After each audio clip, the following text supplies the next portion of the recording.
IPS Shiladitya Chetia ছাৰে এটা সুন্দৰ কবিতা লিখি থৈ গৈছিলে মৃত্যুৰ পূৰ্বে।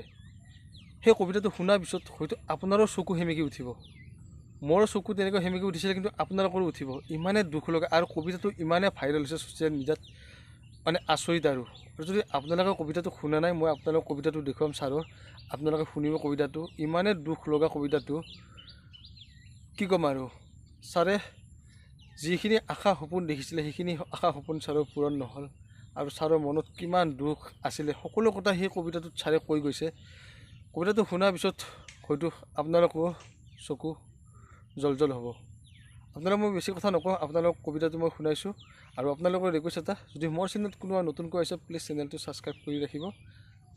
তেওঁ জানিছিল সত্য, যুঁজি আছিল ভিতৰে ভিতৰে এখন যুদ্ধ। 4 মাহে জীৱন যন্ত্ৰণাত চটফটাই আছিল পত্নী। জীৱন সংগীক হাতত ধৰি কথা দিছিল, মই তোমাৰ লগত সদায়ে আছো। মৃত্যুৰ পিছতো এৰি নিদিলে পত্নীক, চিৰকালৰ বাবে এক হৈ গ'ল দম্পতী। ৰাজ্যবাসীক শোকাৰ্ত কৰিছে IPS বিষয়া শিলাদিত্য চেতিয়াৰ মৃত্যুৰ খবৰে। দেখা পাইছিল ICUৰ বিচনাত পত্নীৰ নিথৰ দেহ।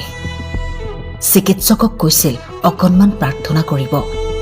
তেওঁ IPS শিলাদিত্য চেতিয়া ছাৰৰ যদি এই কবিতাটো ভাল লাগিছে আপোনালোকে প্লিজ শ্বেয়াৰ কৰিব।